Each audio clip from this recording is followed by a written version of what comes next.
Ladies and gentlemen, please take your seats. The show is about to begin. Truth, lies, shenanigans. Truth, lies, shenanigans. Lies, shenanigans. Truth, lies, shenanigans. Truth, lies, shenanigans. Truth, lies, shenanigans. Tune in to TLS. Yeah, tune in to TLS. It's the TLS show. Coming to you live from the TLS show. Hey, welcome to Truth, Lies, Shenanigans podcast. Social commentary, hot topics, and amazing guests with a ton of fun and shenanigans along the way. This week's podcast, today we have returning guest, the amazing singer Brayden Henri. Last time he was here on the show, he debuted his first single. Now he's back talking about his new upcoming album. Plus, we're going to talk about that potential TikTok ban, some deadly eye drops, and lead poisoning from all that chocolate you've been eating. You can watch us live on YouTube, TikTok, Facebook, and Twitch TV. We'll be checking your comments on YouTube and Facebook at TLSLiveShow or TLSShow.com. So those are the best places to watch if you want to be part of the conversation. As always, I've got to start things off by introducing you to my co-hosts. First up today, we have our nature lover, the gamer, the rock star, coming to you from Ontario, Canada, Mr. Rob B. Rock. Neo, I love the energy that you put into these intros. I feel special. Thank you so much. You are special, buddy. Yeah, that's what a lot of people say. But it's been an interesting week. I have a friend who has been hyping ChatGPT, and I decided to dip a toe. Now, it feels like I have been gifted by Prometheus. This is such an incredible tool. Yeah. Like, if you know how to formulate your inquiries, you can mine such meaningful responses on just about any topic that comes to mind. Yeah. I've been flexing it in both my professional and personal life with some really great results. And I'm eager to keep learning how to refine how I work with the AI because it's such a crazy, powerful tool. Yeah, I agree with you. I mean, it's changed my life. I mean, we just started talking about it maybe a month or so ago, and since then I've just been like into it. I'm gonna share something a little bit later, but I'm into it.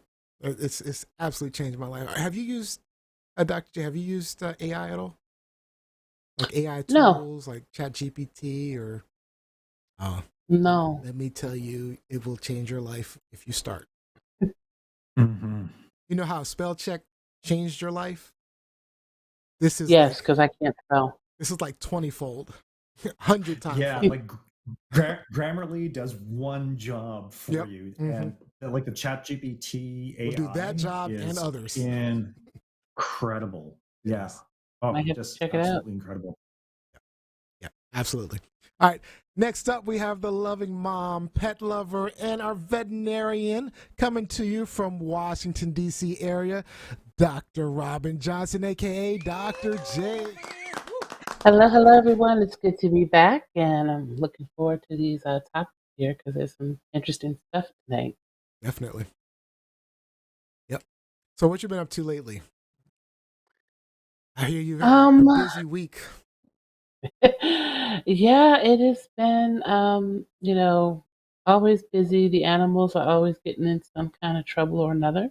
I bet. Spent a lot of time in surgery this week. Has it slowed down at all for you in the veterinary field? I mean, I know there was a time right after COVID where it was just like crazy. I would say that it's probably starting to normalize again, but we're getting ready to go into its warm season, so it's going to get busy. It would naturally start getting busy around this time. So yeah, it makes sense. Yeah, it makes sense. Well, hope it didn't get too busy for you, but all right. And of course, I'm your host, Neo Nix, and Rob B already started the conversation on AI. So we talk about a change in my life. So yesterday, after we had a conversation about it pre-show, I started playing around, and in one day, I wrote a children's book using AI. I Wow. mean, yes, using ChatGPT. I worked through some ideas, and it helped me with some rhyming stuff, and then I used some AI, I used some of the tools that Robbie's talking about for like images, and I created storybook images, and I put it all together. And let me see, I'll just show you some of what I've done. I mean, now Dude. understand. I mean, I wrote the whole thing in one day, but understand I've got to refine some things. I got to refine the images a little bit. Got to work on some of the things. But here we go. So let me share some of the stuff. So basically, what I did is I took like one of Aesop's fables, and then I asked ChatGPT how I could modernize it. Right? How can I modernize, the story? And it gave me some Oh. ideas, and then my brain started churning, and then I threw some things in there, and I was like, I just started going with it, and it helped me with the rhyming. And then I just used like generators to create these images. Now, of course, there's limitations, and I'm going to have to fix some things. Like you can see on this lion here, it's got two tails, right? So there are limitations to AI, but that's easy to fix.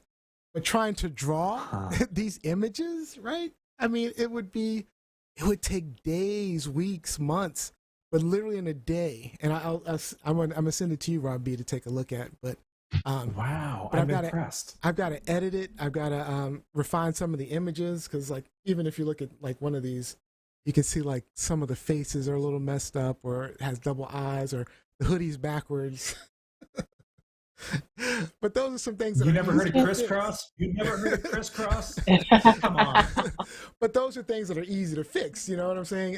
And so I just got to refine a few things. But I've got a book that I've basically written from start to finish. So it's pretty amazing. So AI, I'm telling you, if you're not using it, you're making a mistake. you're It's making a worth mistake. checking out. Yeah, Dip a toe. absolutely, Dip a toe. absolutely. All right, let's get into the show. Truth, lies, shenanigans. All right, today's spotlight is on singer, musician, songwriter Brayden Henri.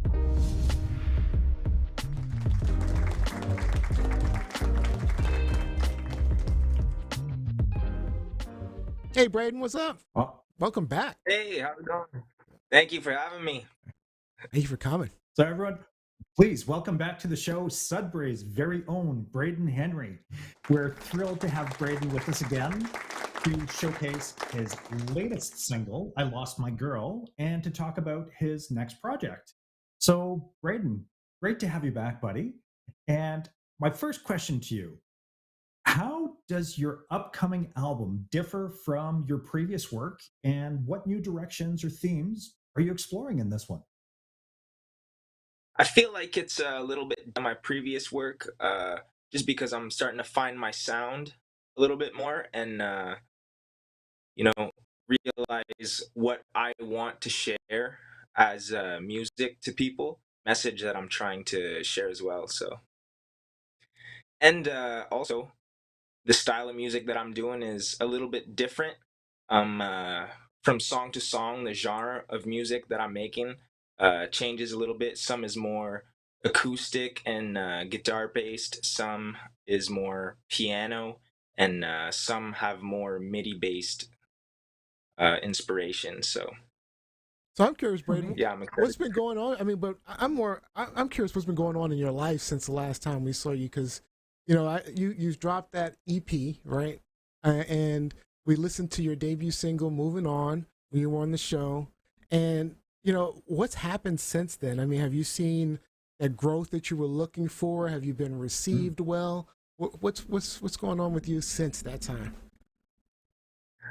Since that time, I've been doing more live shows. Hmm, I'm working on getting into acting as well. So I've been acting. dipping into that scene. Yeah, So getting like into some what? Doing acting. what? Give me an example. What So have you done? I started out doing some background acting, and then I did had this one opportunity where uh, I had some lines to say for Letterkenny, so that was a cool thing. Nice. Oh, So, Yeah, no way. Dude. yeah. So I'm looking forward to learning more about acting as well and that industry, and yeah, gaining more experience all around. awesome. Awesome. If you weren't doing music, what would you want to be doing? If I wasn't doing music, if I wasn't doing music, you know, I'd like to. I'm into nature. I like log building, gardening. So I feel I see like that my log focus. cabin behind you. So, Yeah, did you build that? yeah, I did. I I did think you build said that in the this last show, cabin. didn't you?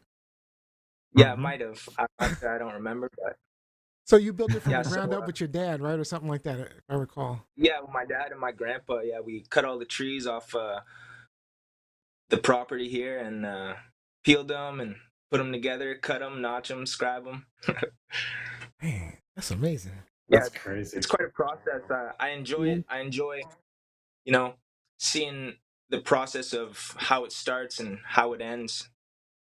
Just like the music, right? It all starts with an Hmm. idea and it builds up from there. So So did that kind of nurture your creativity, the log building? I mean, I mean, when you got into music, were you just, musically inclined, or just what was it, a desire to create? What happened? um, I feel like I feel like it might just be my creativity that came out. I feel like I am musically inclined and I have natural ability to just hear things. Um, I play mostly by ear. I don't Oh, know many of the chords that I play, so it's all pretty much just feeling, and whatever feels right and sounds right to me is what I like to go with. so wait a minute, I did guitar, right? And when I was a kid, and I thought I was good, but I wasn't. but I, but I struggled with like getting the putting the fingers in the right place and making sure I got the fingers right. So how do you Yeah. come up? So if you're just listening from ear, how do you come up with the chords? How do you hear it and then know where to put your fingers at? Because I really Well, struggle I with do a that. lot. Yeah, I do a lot of just feeling around. Like I'll spend some time. I play piano as well, and that was the first instrument that I really started to play. And so it started on that. I would just play the keys until I found sounds that would work for me. And um, same thing with the guitar. I'll just press on the strings and push down on certain frets till I hear the sound that I'm looking for. Mm. Also, Who would I like. Go ahead. Pardon me. I was Go gonna say, living or dead, who would be the one person you'd want to collab with? One person I'd like to collaborate with. Living or dead? Um, I'd like to. I, That's a tough one. I There's know so some many great guitar. artists out You don't want to clap. there. Robbie's pointing to himself. You don't want to clap. I know a little bit of guitar. I know A, B, E, F, G. I could play the recorder. Yeah, there's a lot. Um, I'd like. I'm into so many different kinds of music. I like. I'd love to collaborate with Bob Marley. Oh That would wow, be beautiful. that'd be awesome. I like Ben Harper. I feel like that would be a cool collab.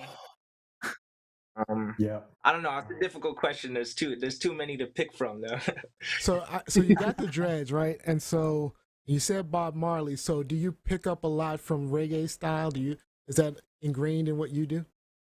Yeah, I listen to a lot of reggae. I grew up listening to a lot of reggae with my dad, and yeah, it stuck with me. I love it, and And I you find pref- some of my music is inspired by or kind of has some reggae tone to it.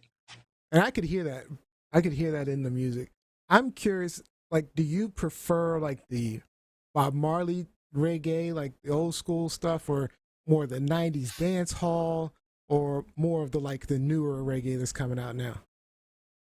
Um, I feel like I like all of it, but it really depends on the song for what I'm liking more and the meaning behind it as well. Uh, because there's plenty of old songs that I love, and there are remakes that they're redoing that I really enjoy, and there are some that I'm not as fond of as I am of the original song. So it's kind of a little bit of all of it I like, but mostly I'd say I listen to a little bit of the older stuff more than I do the newer stuff. Okay. Okay. Yeah. So Awesome. Bob Marley style. So Yeah. we've been grilling, we've been hitting you up with some questions here, and I think that maybe we should give our audience an opportunity to get some ear candy. Brayden, did you want to maybe set up "I Lost My Girl" before we play a short excerpt from it? Yeah, so I was previously in a relationship, we all been there, and Especially when I was young. it ended up in a split, and so yeah, I ended up writing a song about it called "I Lost My Girl," and I think it's something that most people can relate to. We all go through breakups and that thing, so yeah, I hope you guys enjoy "I Lost My Girl." All right. All right. I lost my girl not long ago. Said I don't know if she left me or I let her go. I'm headed down the road now. If you had to know, ain't no telling where I might go now. Cause I ain't rode this road before. I sent a shout out to my hometown, but fuck it, cause I ain't going home. Tell everybody that I know now, yeah, it's time to rock and roll. I lost my girl not long ago. Said I don't know if she left me or I let her go. I lost my girl not long ago. Said I don't know if she left me or I let her go. So this a long, long, heavy road. Some battle skies that be bleeding through the episode. There's another adversary running through the sky, trying to drive by, trying to wear they flash. Say, I say. I That's a good love set. that little falsetto that you do. Love it. I love Thank that you you. don't use that auto tune crap. You have a really nice voice. Yeah, thank you very Yeah. much. I Use appreciate that thing. When people are using those auto tunes, man, and you have a really good mix of styles in there. So you're like listening to when you're singing that particular song, you can hear the reggae influences, but you got a real rock growl to your voice at the same time, and so you can feel that come across. And then it's kind of an R&B song. You go with the beat. It's a real mix of genres in there. It's really good. Yeah, thank you. I appreciate it. Yeah, a lot of feeling to that song. Brother, I've got kind of kind of a spiritual question for you. But Yeah. what role do you think that music plays in society, and how do you see your music contributing to this? I feel like the role that music plays in society is a big one, from political songs to songs about yourself or songs about situations. I feel like it helps people through all types of different things, makes people feel all types of different ways, and for my music, I'd like to spread a message. Most of the music that I write is all based on events in my life that I've been through, or situations that I've seen, or things that I think of that I know can happen, have happened, or might happen in the future. And yeah, with my music, I want to help people, believe in themselves, believe that if you set your mind to something, you could do it. I want some of my songs to help people get through tough times, and overcome, life obstacles, and yeah, inspire people. So So I so you so Sounds like the message is steeped in reggae. the, Really, I mean, reggae is about overcoming. It's about inspiring hope. It's about inspiration, being happy with the simple things. It's really great music at the core. The lyrical content. I'm talking about old school stuff. I haven't listened to the newer, but yeah, no, dude, that's awesome. That universal themes that resonate with people. Yeah. Yeah. So your last song you were on here was "Moving On." This song is "I Lost My Girl." So you have some relationship issues clearly. So are you single now? I know a lot of ladies probably want to know. Are you single now? I'm actually not. I'm actually not right now. Oh, okay. All right. Good. All right. Well, sorry, ladies. Sorry. He's not single. But yeah, that's great that the songs really come from like your heart and where you are. So that's an important thing. Now you talked Yeah. about you talked about political things. Do you have songs where you're kind of talking about some more social political issues? I do have a few songs like that. I haven't recorded them to release them yet, but I do have a few songs like that, which Like what? So you what do you know, and what are they talking about? Just out of curiosity. What type of you talk? know, just about kind of injustices, of the world, you know. Um, yeah, I don't know. I don't know. It's kind of hard to explain and easier to sing. Of course, yeah. Sometimes it's like that. Yeah, That's like, I mean, it was. yeah, We had an artist on the show not too long ago, and she said that she struggles with, being able to speak out to people and talk about these social issues and say what's on her mind, and so she just puts it in her art, and her Yeah. arts are really like political and make statements. So I could see like instead of saying peace out, leave you, I'm out. I play that song, moving on. yeah. So, can you walk us through your writing process for this upcoming album? Because you've mentioned that you're going to be exploring different genres. And what are some of the challenges that you experience along the way? Some of the challenges that I experience along the way, sometimes it's starting up a song how I want it to, where I want it to go. Um, the lyrics, sometimes I spend a lot of time on the lyrics, like to make sure that they're sitting right and they're giving the right feeling and the right message, that I want to portray with that certain song. Um, I don't know. I enjoy the whole process. Sometimes it gets difficult, like a little bit of writer's block. I can see that. But Chat it seems to GPT. always pass. Check out Chat GPT. You get writer's block. I'm telling you. Try some AI. I'm just gonna change your life. Yeah. Like no, seriously. When I you get might stuck, check that out. when you get stuck on Yeah. some lyrics, throw some ideas out there. Throw it in there and be like, I got these lyrics. I'm a little stuck. Give me some ideas. Because I'm telling you, I could have like a 40-minute brainstorming session in like 2 minutes with ChatGPT and be, it's like amazing just the ideas that it throws out at you. Just try. I'm serious. Honestly, try it out when you get stuck on writing and see what happens. Yeah, I will. I will check that out. I Tell me. seem to Where's get stuck. Go ahead, Jordan. Pardon me? I was Go gonna ahead. say, oh, sorry. I was gonna say, where's some of your favorite places to write? Like, where do you Wait. get your inspiration to write? Well, Brayden, go ahead and finish your statement. What were you about to say? Okay.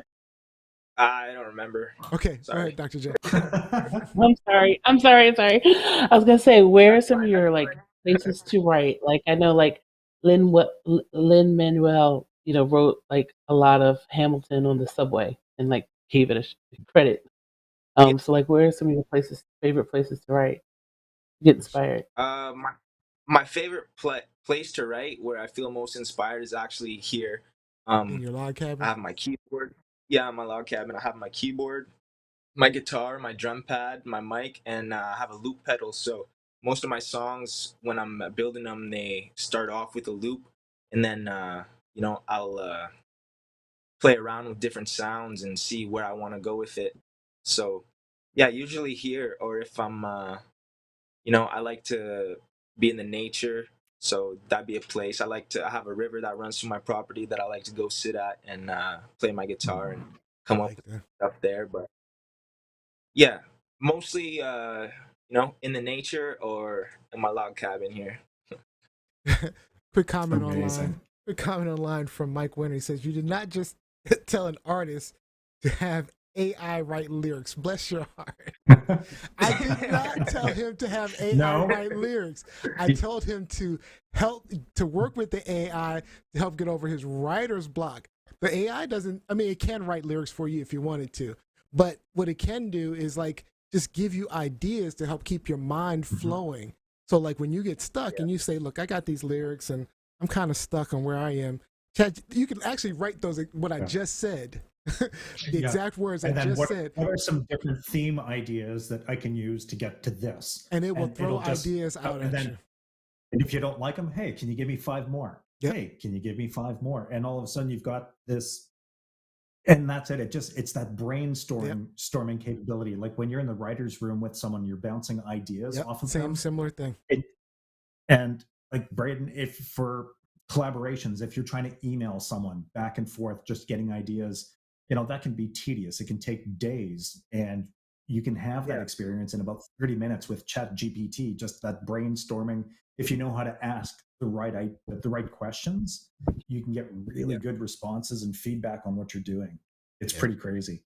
Okay, we're gonna stop talking about AI because in ChatGPT, because it feels the AI episode starting to sound like that's what I'm thinking. It's starting to sound like the ChatGPT episode. The AI is taken over. So, there's another question. Jack and Robinson says somehow AI is becoming the issue. So would that be publishing issue though? Who gets the royalties, the artist or AI?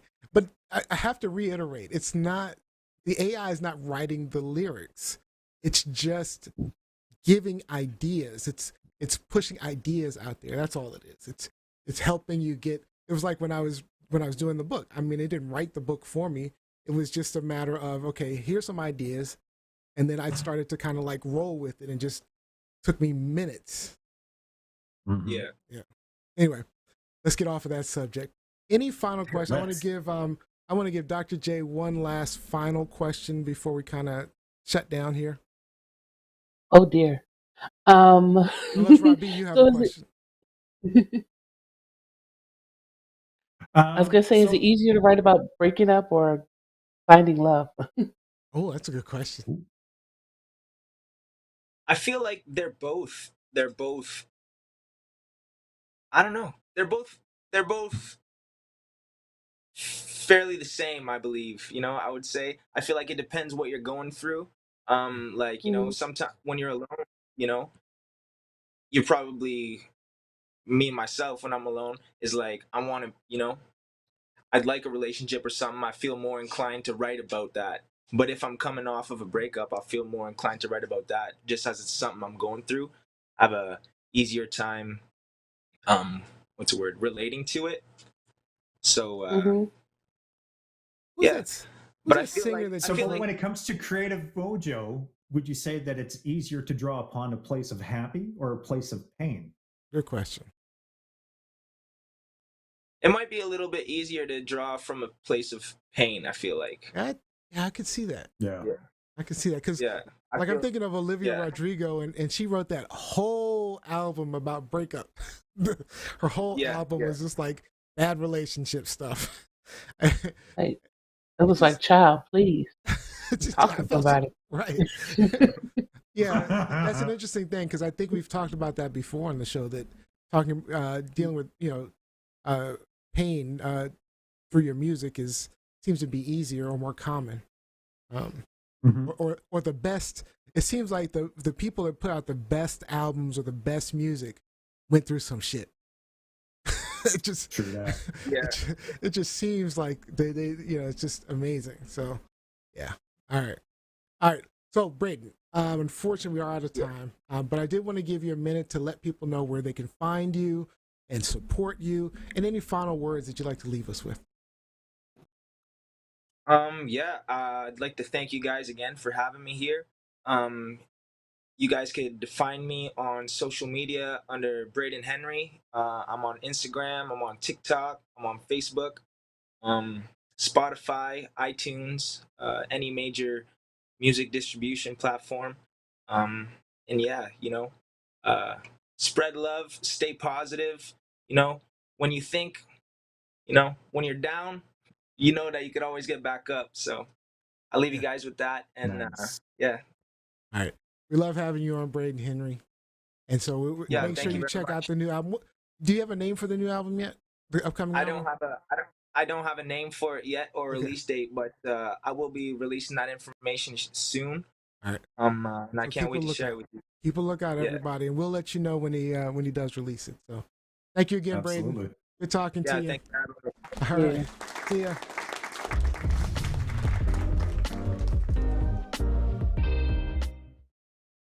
All right. Well, Great. love that guy. Yeah. Good kid, man. Good kid.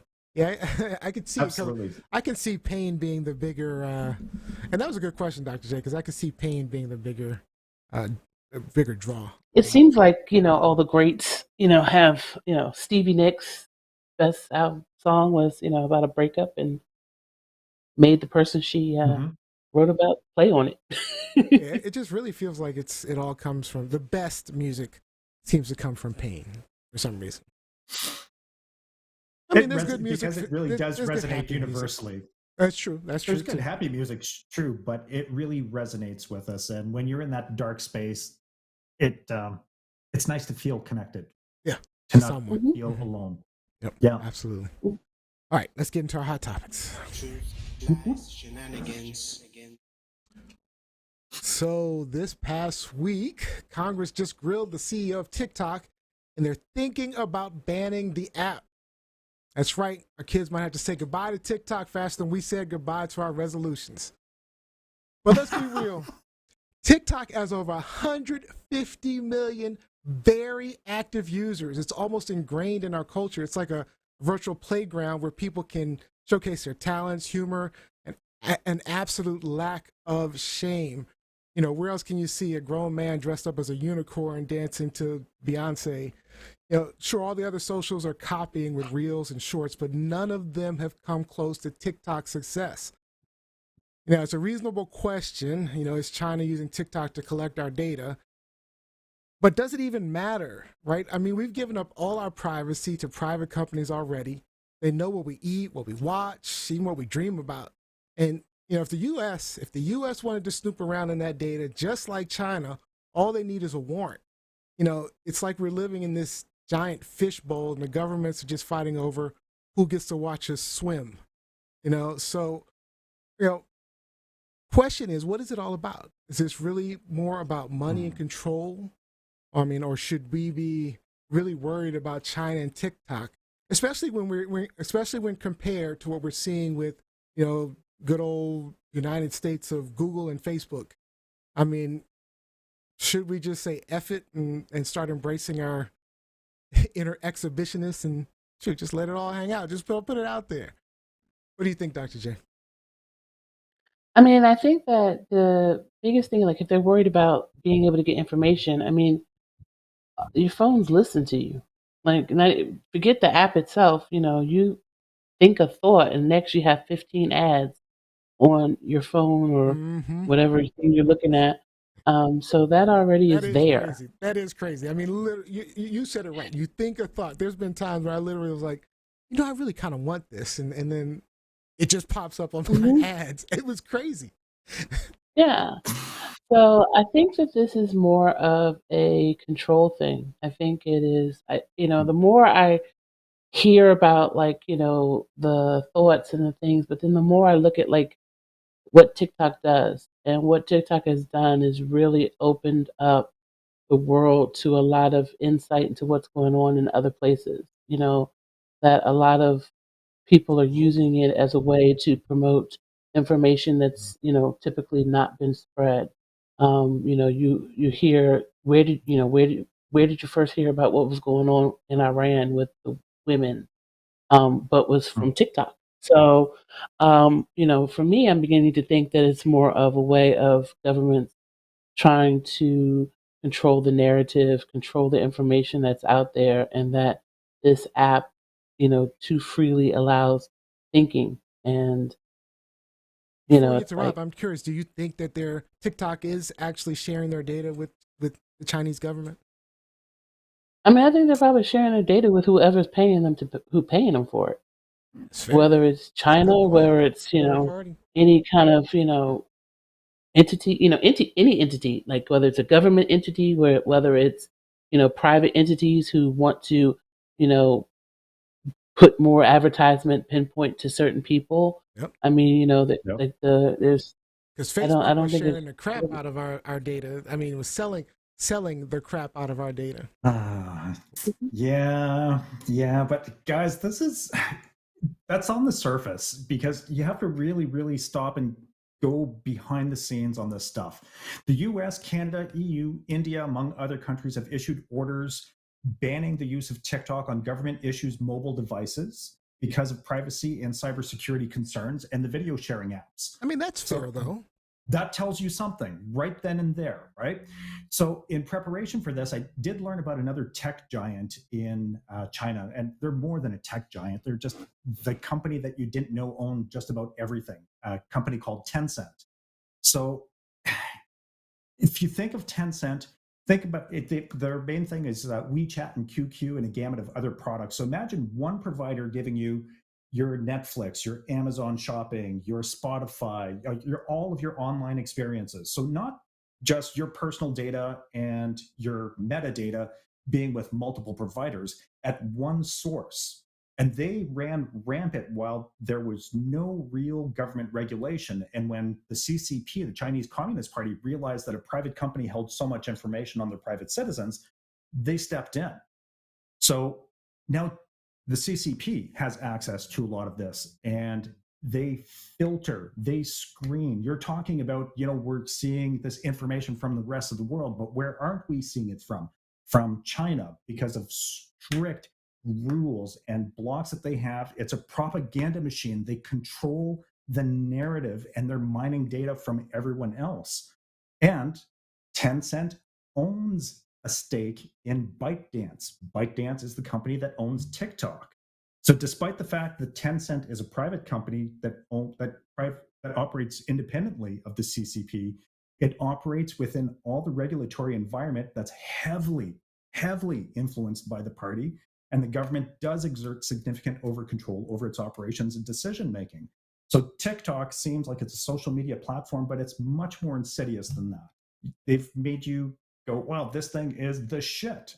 But it is. There are deeper hooks, man. There are deeper hooks. I'm not going to disagree with you in terms of they probably are sharing their information with China. I mean, I talked last time about this TikTok Now feature where basically they put that information out there, like where you take a picture of yourself and what you're doing right now, front and back. And so, now they can see your environment, where you are. If your stupid ass is at work and you take a picture while you're at work, they can see the document sitting in front of you and stuff like that. Now, of course, I agree with Jacqueline Robinson online. She says it definitely shouldn't be on government servers. As TikTok, it definitely shouldn't be on government servers. She said something else, but she said it definitely shouldn't be on government servers. That's a no-brainer, right? Because there's a lot of stuff that shouldn't be on government servers. I mean, not domestic applications which they block from government servers. So, but considering they do provide information directly to the Chinese government. Sure, government cell phones, government computers, no TikTok makes sense. But when we're talking about our government private isn't on government servers, right? So, what we've seen, they haven't even used their own government servers. So exactly. So I don't know. I think we're already giving all our private data out there. This is going to be a global world. What if Iran creates the next Amazon? Or what if, India creates the next, Microsoft? I mean, it's a global world. We've opened up the internet, which means we are now global. So there are going to be other international companies that are going to do things that they're going to make a lot of money, and they're going to present us with things that we love to do, or that we need, or solve problems that U.S. Companies don't solve. Facebook and Google and the rest of them didn't do what TikTok did. It made it easy, to get information, to communicate, to connect to people. They didn't make it easy. So, I say we're already doing it. I like TikTok. I'm probably going to continue to do TikTok. I am going to be a little more careful with TikTok, though. I am going to kind of check what I'm putting on there just to make sure I'm not putting stuff that could be sensitive on there or the stuff that they could use in some nefarious way. So, I would just say, be careful on what you're putting. I don't think we need to shut it down. It doesn't need to be banned. I mean, I think, if they ban it, there'll just be another app that will come on by and do the same thing. Mm-hmm. I mean, I think that, I, definitely am constantly talking to my teenager about her social media presence and how important it is not to put everything out there. And I think grown people also need to learn that same thing, is that, you have the ability to control your own narrative, and that, not everything needs to be put out there. No one needs to know every little aspect of your life.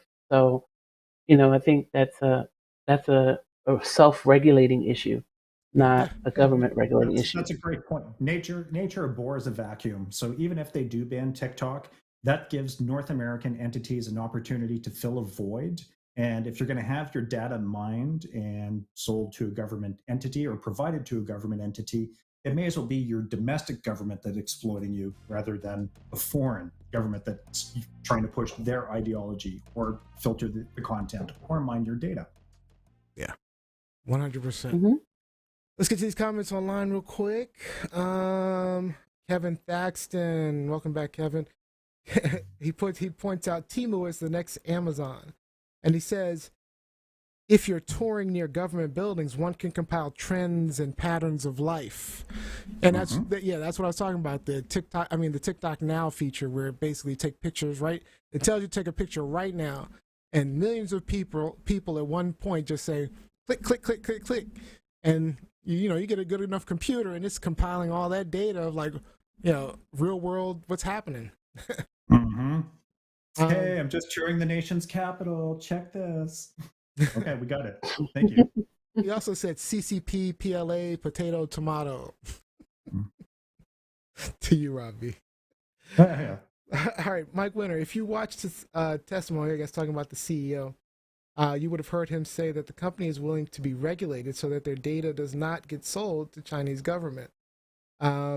He also says TikTok drama seems to be mostly based in fear mongering. Conspiracy theories out there are ridiculous. No connection whatsoever to the company and the Chinese government. I'm going to challenge that just a little bit, because I think Dr. J said it probably closest. Highest bidder, and like I say, if our government wanted to get Facebook's information, they can just get that's openly in bed with the get a warrant. Owns stakes in the company that owns TikTok. So yes. Yeah. Follow the money. And Jack and Rob said TikTok should get dragged just for giving an idiot woman a platform to put dry pasta in a blender. Preach, Jacqueline. Preach. Is this truth, lies, or shenanigans? That's shenanigans, my friend. The truth with There's some shenanigans going on, but I'm with you on truth. I think, I don't know. I don't think a ban makes sense. I don't think a ban would work, for one, because we're gonna find a way around that.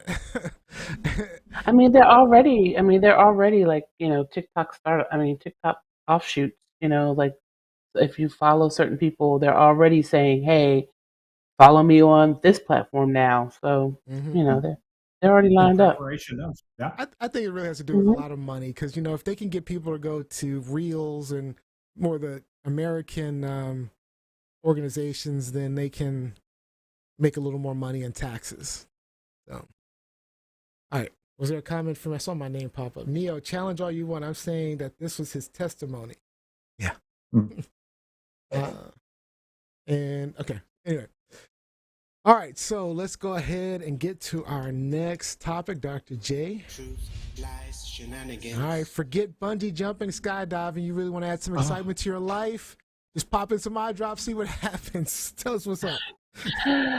So recently, there's been a recall of some artificial eye drops, artificial tears, not eye drops, artificial tears because they contained a bacteria that is multi-drug resistant, causing blindness and has even caused death in some of the people that used it.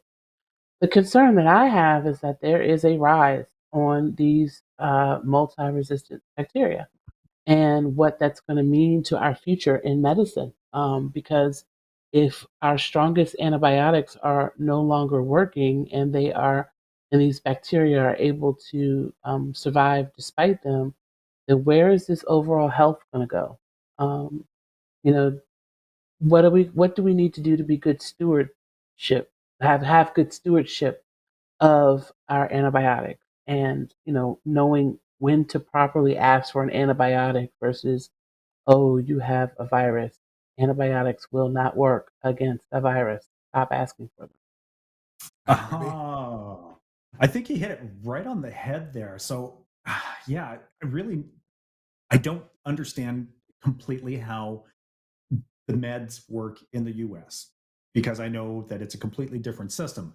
But you shouldn't be the one making the request for antibiotics or antibacterials, because you are the layman. You're coming in to see a doctor, and the doctor is the one who's supposed to be prescribing you what is best for the situation. That's how it works So here. if someone's coming in off the street saying, Not I want as to get this much. antibacterial, that's really not cool with me.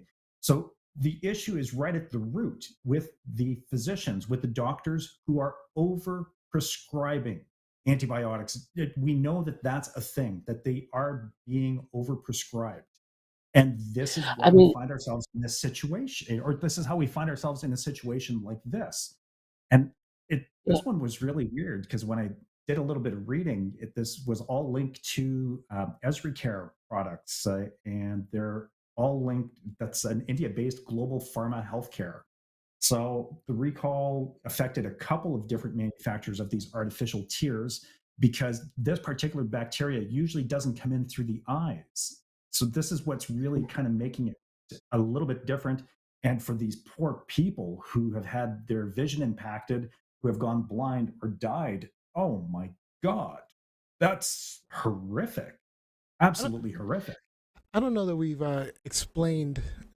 the clearly explained the science to our audience of what's going on with the antibiotics, because you know, well, yeah. we So understand.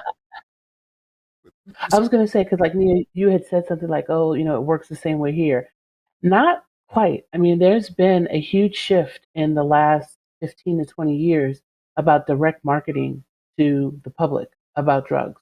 If you think about, you see these commercials and then they give you that quick list of all the quick side effects that you don't really listen to because they say it too fast. But there's a direct marketing to the people who have the least information. I mean, you know what's going on in your body per se, but you have the least information on truly understanding how do antibiotics work, how do antivirals work, how do these things work. All you know is that you saw on TV there's a drug for something, and hey, I think I have that. Let me go talk to my doctor. Now, it should be a thing to start a conversation, but it's not. I mean, doctors are feeling pressured to prescribe because these patients are seeking this drug, and if you don't do it, then they'll just keep going to somebody and find somebody who will. So I I- disagree with you a little bit. Um, I don't mind the direct marketing to individuals, because we're still controlling. They still should be controlling who gets what drug by prescriptions. So if the doctors are doing the stupid thing and listening to their patient on what they should give them, then the doctors are stupid, and they need a new doctor. But the system is set up where we go into the doctor and they give us a prescription based upon our symptoms. We tell them our symptoms and what they are. But the thing is, sometimes, and I like the internet. I'm one of those people that I know my body well. And you mentioned it. I know how I feel. I know what I've dealt with over the last 40 something ish years. I won't say how many. A lot of years. I know when something's feeling weird or off, or when it's one thing and not the other.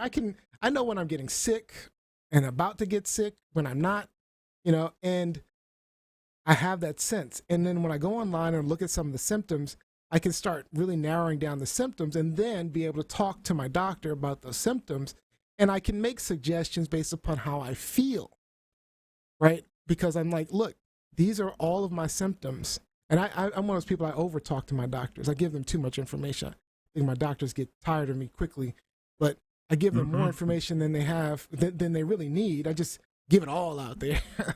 And so I don't know. I don't think that it's a bad thing to let people know that there are medicines that exist. Some doctors don't even know all of the millions of medicines that could potentially help a person, right? So making the doctor aware and having him research the medicine to see if it makes sense, I think that's a good thing. No, that's not how It would be if it worked that way, but it doesn't. I can tell you right now, it does not. It does not work that way at all. It should be a starting point. I mean, if it started out great, to say, hey, direct marketing, have this discussion with your doctor. People are crazy. That works. And I see a comment online. I said, I see the comment that says, Neil, you missed her point. Doctors have pressure from patients who are not doctors. Mike Winter. I didn't miss her point. I just disagreed with her point. I think that individuals know their bodies better than the doctors do. So there has to be a balance between the two. You know the symptoms better. Yes, you know the symptoms better, and you are your advocate. But you do not know the remedies better than the trained expert. So I'm not for saying you to come in and say these are my symptoms, and I think that this would be the course of action. I know that my doctor loves that I'm educated, that I'm in tune with my body, that I'm communicative. Hates the fact that I do some self-diagnosis where it's like, well, I've looked at all these symptoms. I think it might be something like, okay, once after I'm done giving him symptoms, like, let me stop you there. How many people have died because doctors got it wrong because people didn't explain their symptoms well enough or give them enough information? I'm sorry. I'm one of those people. I'm not going to die because the doctors are stupid. Doctors are not perfect. Lack of input. Or so lack of knowing what information to give them. Like that's why I say I overshare. But if I have a sense of a particular possible diagnosis, then I know to give more pertinent information. Like if I had a headache last week, right? I may not remember I had a headache or that it was even important to this diagnosis. But if I'm researching, I may mention to the doctor, by the way, I had a headache last week. By the way, I've been peeing a lot. By the way, and I'll start to notice these symptoms that may be relevant to what I'm feeling. Yeah, but people get so caught up on that, like symptom or their self-diagnosis, that they're missing that, if the doctor sits there and says, this isn't the medication for you, they don't understand they shouldn't prescribe it. They don't want to even listen. They don't want to listen to the why. The doctor advertising for the doctor said no to me. The doctor needs to be able to say no. That's on the doctor to say that. I think self-awareness. Yes. I think self-awareness is very valuable and very important. So the doctor. You should be self-aware, but then you need to be self-aware, but then you also need to listen to the medicine. But it wouldn't even matter because if the doctor can choose not to prescribe the medication I'm asking for. Mm-hmm. And the problem is that people then just go to doctor till they find someone. They tailor their symptoms. And they tailor what they say to the doctor. Let them kill themselves. I don't want the doctor. I'd rather kill myself than the doctor kill me. But the doctor gets blamed. The doctor gets blamed for it. The doctor has to go through the doctor malpractice. That they eventually fucked up. Yeah, we are losing. We are losing. We are in a terrible state. We are losing doctors. There are fields that you can't even find a doctor because they can't even do the malpractice. I'm not going to advocate for lack of self-awareness. Sorry. I get the problem it causes, but I also get the value it brings. So, sorry. All right, let's get to, is this truth? Oh, there's some comments online. Let me get to the comments online. There's a bunch. That's not how it works. Mike Winter.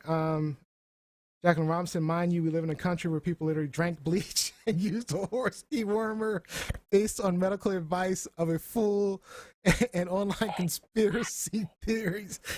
You make a good point, but those are idiots and they can kill themselves. That's fine. Let the idiots kill themselves. All right. Mike Winter, most doctors Most doctors are sitting there talking to you with an iPad in a hand these days. Your internet research with no medical degree, with their research versus a degree. But I'm not making the diagnosis. I'm only making them aware of my symptoms. All right. Is this truth, lies, or shenanigans? Lies, shenanigans. Some truth. Some truth born out of some doctor shenanigans. I'm saying there's some shenanigans with the doctors and these eye drops, and I think it's the doctors need to stop prescribing antibiotics when it's not. Like my wife had got sick a few weeks ago, and she wasn't getting better, and that's usually a sense that it's a bacterial infection. So she went into the doctor, but before they prescribed her antibiotics, they tested her for all the viral infections, and she didn't have one, and then they gave her antibiotics. That's the way doctors should work. Mm-hmm. All right. It should, but they get All right. sued. Let's get to our next topic. Truth, lies, shenanigans. All right, Robbie. Chocolate's supposed to be the answer to all of life problems. Now you're telling me it can kill me? What's going on, Robbie? Well, recently, news has surfaced that trace amounts of lead and cadmium have been found in Hershey's and other manufacturers' dark chocolate. While these elements are naturally occurring in soil and water, the potential presence of them in chocolate has raised concerns about the safety of our beloved treat. So, Consumer Reports, a nonprofit consumer group, tested chocolate bars, including those made by Hershey late last year, and found that some of them contained possibly harmful levels of lead, cadmium, or both for people who eat more than 1 ounce per day. So now for context, one Hershey dark chocolate bar is just under 1.5 ounces. So how much trace lead and cadmium do you prefer in your chocolate, my friends? I love it. I love it. I love it. So actually, this was an apt topic for me because I switched to paleo, and paleo, one of the treats it allows you to have is dark chocolate because there's some good qualities to dark chocolate, even though there is sugar involved. There's sugar in dark chocolate. It's very minimal, and there's a good nutritional value to dark chocolate. So the diet allows you to eat dark chocolate. So I've been eating more dark chocolate. So, yeah, this kind of worried me. But so how many bars a day are you eating, though? Like 7 or 8. No, I'm just kidding. You're in trouble, son. You're in trouble. That's a joke. So, no, I don't eat much. I mean, I actually what I did was get like the Hershey Kisses dark, and then I'll have maybe a couple in the day or something like that. It's not. I don't eat a lot of chocolate, but yeah, it's or I may get chocolate covered almonds, and then eat the chocolate covered almonds. But I do like cocoa powder. So was it in cocoa powder too, or just in dark chocolate?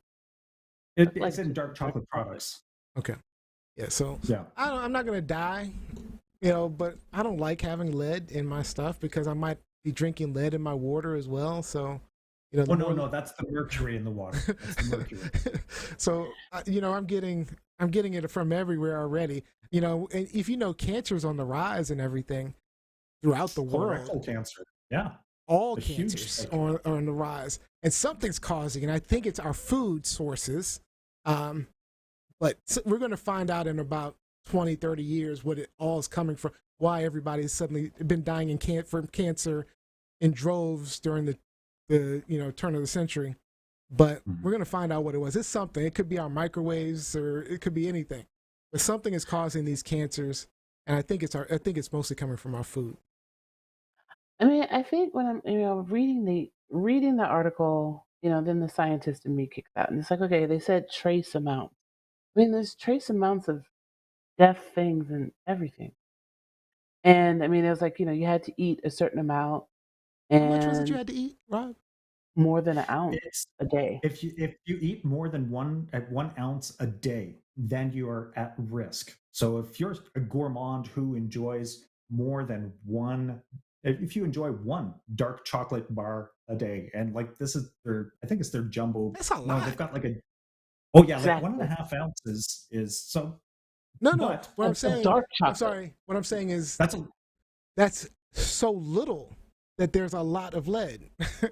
Because 1 dark chocolate bar a day. But I don't I mean, like, I'm looking at it and still like, I mean, give me actual numbers. That's what I want. Like to tell me trace amounts. I mean, like, if it's like 1,700 parts per billion, I mean, you can find more lead. I mean, you got more radioactive products in a banana. Yep. I mean, I was gonna it's like I just, I think that the article to me was sort of reaching I thought so. Yeah, for a story, that's how I'm feeling. and reaching to. I mean, is there a concern about these things in your food? Most definitely. I mean, no one wants to hear that that's in your food, but people have to understand that just because it says, "Oh my God, this is in our food," I mean, if you really looked at your food and what you're eating, the stuff that you naturally grow out of your dirt, there's a lot That's of stuff lead. you're eating that Mhm. you'd be concerned about. So I don't. Absolutely. I'm just I'm glad they're trying this to reduce story. it. Yeah, I mean, Right. the reduction is great, but I'm just like, you said trace amounts to begin with. Like, Barbie, you got 40 seconds. Well, despite how scary this all sounds, the levels of lead and cadmium in chocolate are generally very low and not considered to be harmful to human health in small amounts. So you really have to be eating a lot of dark chocolate in order for this to be a risk for you. So Hershey's reps have said that they are going to do what they can to lower this even further because, this isn't on brand with any food product. This isn't what you want. And again, moderation is the key.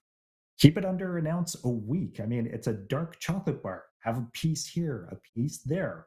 But to be safe, I would maybe lay off the peanut butter and PB, dark chocolate bars, and the cadmium crunch. Kevin Texan says, "Is that why the factory blew up?" There's Right. a factory in Hershey, Factory. Pennsylvania that blew up. different factory. I saw that pre-show. All right, Jacqueline Wasn't for Robinson. I've long maintained that women, unless they're alcoholics, should have a glass of wine and a bit of chocolate every day. And Jose says everything in moderation. However, the tricky part is moderation. How you indulge. Is this truth, lies, shenanigans? Lies, shenanigans. Yeah, a little truth in there. I mean, whatever. Some truth, man. Some truth. Little bit. But Dr. J is talking about some shenanigans over there. The scientist in me says, come harder with your study. Yeah, I'm feeling you. All right, great topics today. Let's get to our.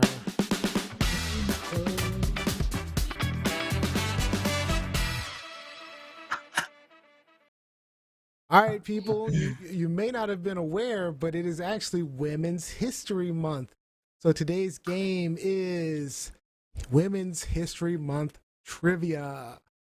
What we're doing is go around the horn and we'll ask a question. And if you get it right, you get a point. And the person with the most points wins the final thought for the show. All right, we're all playing along. So Dr. J, starting with you. Who was the first African-American woman elected to the United States House of Representatives? Was it Shirley Chisholm, Barbara Rose Collins, Yvonne Bratwaite Burke, or Maxine Waters?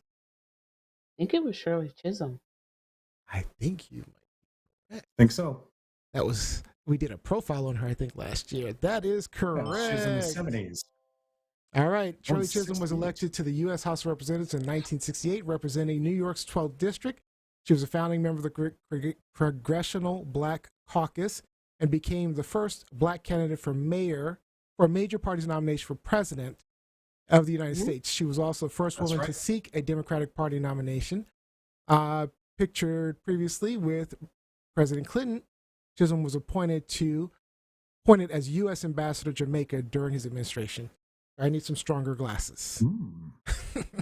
That's not a bad ambassador position. Ambassador to Jamaica. Yes. All Right? I'm not. All right, Robbie Rock. Which star athlete helped lobby for Equal Credit Opportunity Act? Which star helped lobby for the Equal Credit Opportunity Act? Serena Williams, Lisa Leslie, Billie Jean King, or Babe Didrikson? Or Babe Didrikson? I think I'm Equal Credit Opportunity Act. I'm going to say Billie Jean King. Yeah, looking at the picture, that's what my guess too. That is correct. Correct. All right. Just the wording that was tricky. All right. So enacted in 1974, the Equal Credit Opportunity Act states that it is unlawful for a creditor to discriminate against any applicant based on race, color, religion, sex, marital status, or age. Prior to this, women were often required to have their husbands or fathers co-sign on credit applications. Billie Jean King lobbied Congress in the early 1970s so that she could independently apply for a mortgage without her husband. Well done, girl. Well done. All right, Women's History Month quiz. Who was the first woman appointed as a U.S. Supreme Court Justice? This is for me. Ruth Bader Ginsburg, Justice Sandra Day O'Connor, Justice Sonia Sotomayor, or Justice Elena Kagan? This is easy. Sandra Day O'Connor. That is correct. Come on. All right. In 1981, President Ronald Reagan appointed Sandra Day O'Connor to the United States Supreme Court, making her the first woman to serve on the court. Prior to appointment, she served as an elected official and judge in Arizona. All right, last round. Dr. J, which singer-songwriter became famous for her protest songs and activism during the civil rights movement and anti-Vietnam War movement? Was it Joni Mitchell, Grace Slick, Joan Baez, or Odetta? Joan Baez? Joan Baez? That is correct. Nice. Good guess. I was going to guess Joni Mitchell. All right. Yeah. At the March on Washington for Jobs and Freedom, Joan Baez became famous for involvement in social justice movements during the 1960s. A proud Chicana, Baez advocated for equal and civil rights, nonviolence, environmentalism, and general human rights. All right, Robbie. Dr. J's in the lead. Who was the first disabled female veteran elected to the U.S. Senate? Tammy Duckworth, Cathay Williams, Debbie Stabenow, or Sarah Emma Emmons? In a moment of doubt, multiple choice C. Absolutely. C. That is incorrect. Incorrect. All right. Hey. Retired. The answer was Tammy Duckworth. Retired U.S. Army Lieutenant Colonel Tammy Duckworth has served in the U.S. Senate since 2017. Prior to gaining a seat in the Senate, Duckworth was the first Asian American woman elected to Congress in Illinois and her first member of Congress born in Thailand. Looks like Kevin Thaxton had Duckworth as well. All right. And last one for me. Oh, gosh. Susan B. Anthony was arrested in 1872 for what? Marching for women's suffrage in Washington, D.C., publishing and distributing the Revolution newspaper, attempting to vote in the presidential election, filing for divorce from her husband. Records indicate. I can't read what it says. Okay. Don't be reading the letter. I'm trying to read the letter. Pick. Looks like she's divorced. County, I don't know what it says. I'm guessing divorce. I don't know. No, it can't be divorce. I'm going with attempting to vote. I'm going with attempting to vote. Let's go. I got it right. All right. Susan B. Anthony, 1971. The National Woman Suffrage Association adopted the strategy of challenging the 14th Amendment's language and deployed women to vote in 1872 presidential election. Susan B. Anthony and 14 other women were arrested. And Anthony's case eventually made it to the Supreme Court, where she made one of the most famous speeches of the women's movement by advocating for civil, political, and judicial rights. And with that, Dr. J, I'm conceding the win to you.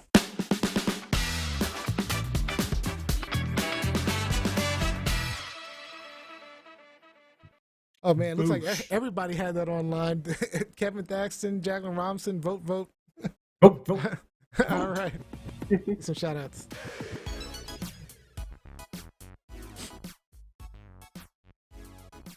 All right, Dr. J. I'd like to shout out to everybody. Like, it's getting the season is about to change. So those allergy sufferers, stock up on your allergy meds. Those warm weather lovers, the weather is coming. And so shout out to that. All right, Robbie. Shout out to SPCA International. For those of you who aren't aware, they do great work reuniting pets with owners who were forced to flee their homes.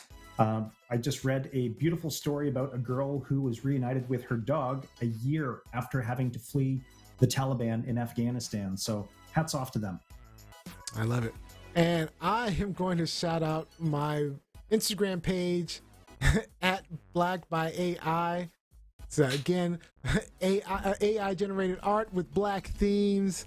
And I gotta say, I honestly hate Instagram because I still can't figure out how to build followers. But it provides me a really good format to add music to the art, which gives a really cool element. So I'm sticking to Instagram for now until I can figure it out. At Black, B-L-A-C-K, by B-Y-A-I. A-I. All right. And that is officially all the time we have for today's show. I'd like to thank you for joining us. We hope you learned something, gained a new perspective, or simply had some laughs with us. We will be back recording the podcast next week, live as usual, 7 p.m. Eastern Time. We'll continue our series of interviews surrounding the disgraced mayor and former guest on the show, Patrick Willian, sitting in jail right now on child pornography charges.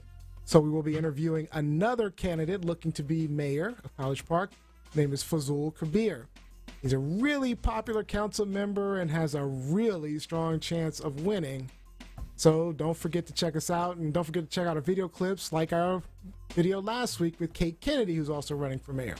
Subscribe to us on YouTube using TLSShow.com and look for our official audio podcasts episodes on Tuesday on Apple Podcasts, Spotify, wherever you listen to your podcast. And the one who gets to close us out for the show, give us our final thought, Dr. J. Close us out. Well, it is ending up with Women's History Month, and I want everybody to really push, really making these particular histories part of our American fabric and not having to separate it. That we should be learning all of these histories, not just for the month, but all year long. Women's history, Black history, Hispanic heritage, all those histories. History. I love it. We should be learning history. Yep. It's unfortunate we have to be reminded individual histories, but all right. Yeah. Thank you, Robbie Rock, Gianni, Dr. J. But most importantly, we need to thank you for listening to our shenanigans each and every week. Thanks for joining. We'll see you next week. Oh, look at the puppy.